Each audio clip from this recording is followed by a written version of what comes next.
I'm confident that all my ribber needles have caught, and I have a stitch on every single ribber needle. So now what I'm going to do is join in my sock yarn. To join in my sock yarn, I like to do that over at the 3 o'clock position.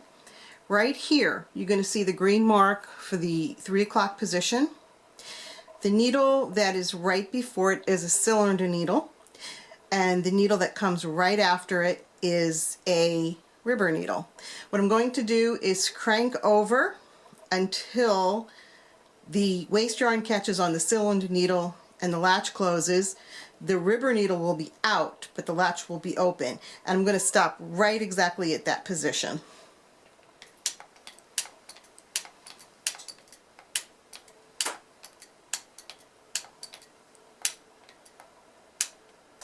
There's my cylinder needle closing right there. And right next to it, the ribber is coming out and the latch is open. And the latch just closed on that cylinder needle. I'm going to stop here.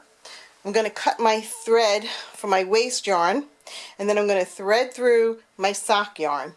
And I will pull the sock yarn down through the cylinder needle and the ribber needle here. And then I will make sure that the sock yarn is threaded so that it will catch in the latch of the first ribber needle. And for a few stitches, both my waste yarn and my sock yarn will run together. I threaded a latch tool up between that cylinder needle before the 3 o'clock hash mark and the ribber needle after the 3 o'clock hash mark.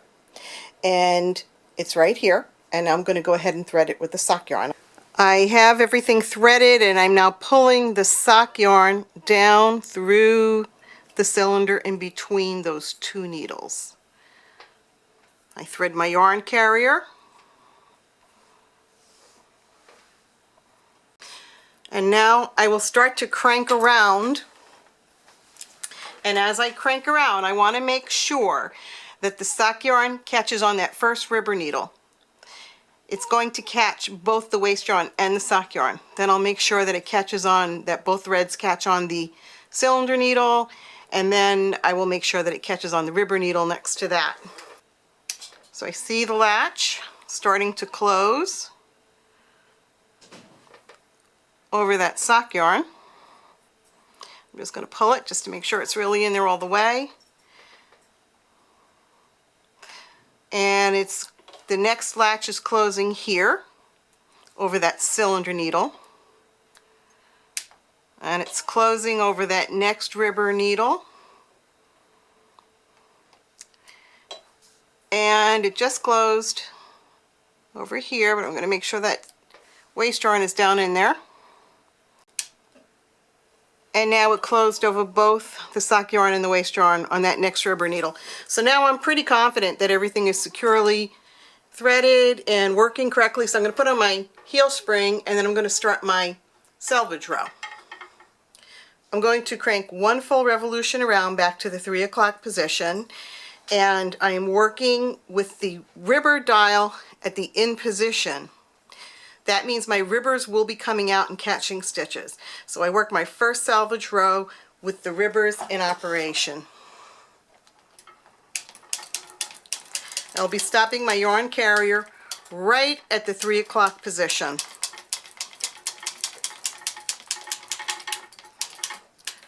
So I'm now at one full revolution from where I started. Now I move my ribber dial to the out position, and I'm going to do 2 more full revolutions with the heel spring on. So that's 1, and now that's 2, and now I'm going to work my last row with the ribber dial at the in position. Now I'm pushing this pin and it's not moving, but if you crank just a slight bit, it will move. So I'm going to go around for my last row, which is my 4th row, and I will stop with my yarn carrier exactly at the 3 o'clock position. Once I finished my 4 salvage rows, then I take my heel spring off and I start the actual leg of my sock. I'm going to do 130 rows of a 1 by 1 rib. So I'll set my counter and when I get close to 130, I'll come back and I'll show you how I do my pre-heel. I just finished cranking my 130 rows of 1x1 rib for the leg. I did move my weights when I got to about 50 rows and then 100 rows, and I just readjusted them again when I got to the 130th row. Remember, you did it with your heel spring off.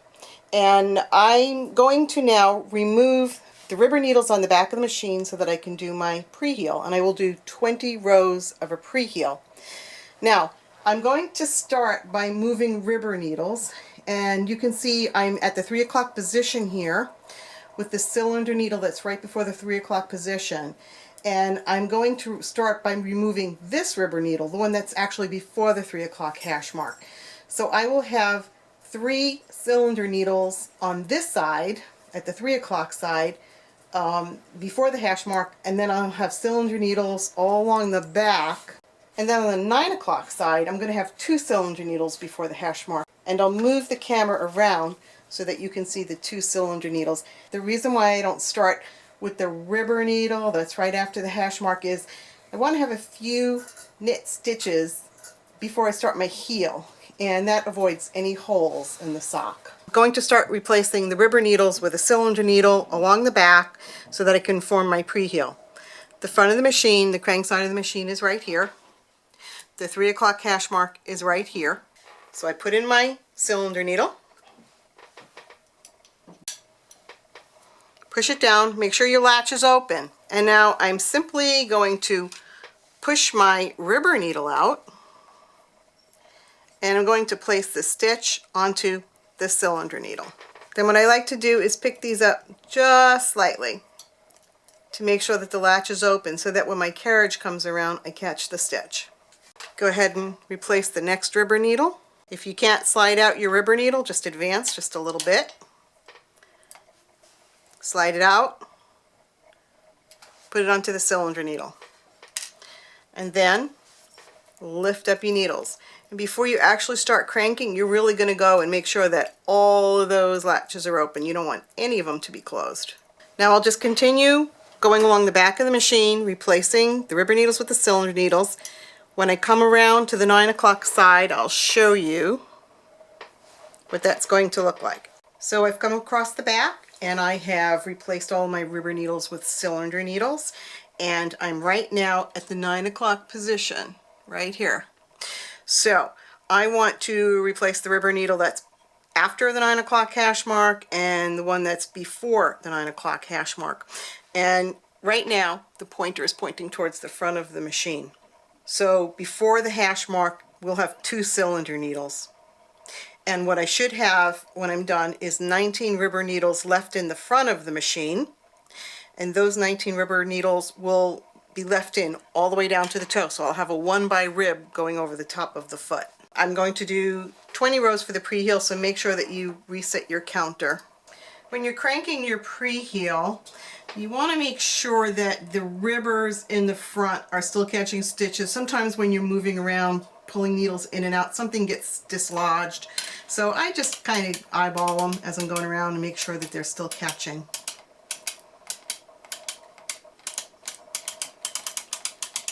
Okay, I'm about to hit my 19th row on my pre-heel. And I'm going to stop at the carriage in the front of the machine, and what I want to do before I actually trip the counter for the 20th row is I want to start replacing these rubber needles here with cylinder needles. What we're going to do is temporarily put these rubber needles onto cylinder needles because I do not do my heels with the rubber dial on. My method is replace the ribbers with a cylinder needle, and once we're done with the heel we will transfer those cylinders back to ribbers when we put the dial back on. And you're going to do it the same way that you replaced the ribbers with the cylinder needles before. Just put it in, slide it out, transfer the stitch, and then you're actually going to lift these all the way up because these will be out of work when you're doing your heel. So everything before the 3 o'clock hash mark needs to be raised up. Now I'll go ahead and finish replacing those ribbers and I will lift all these needles and then I'll show you the heel.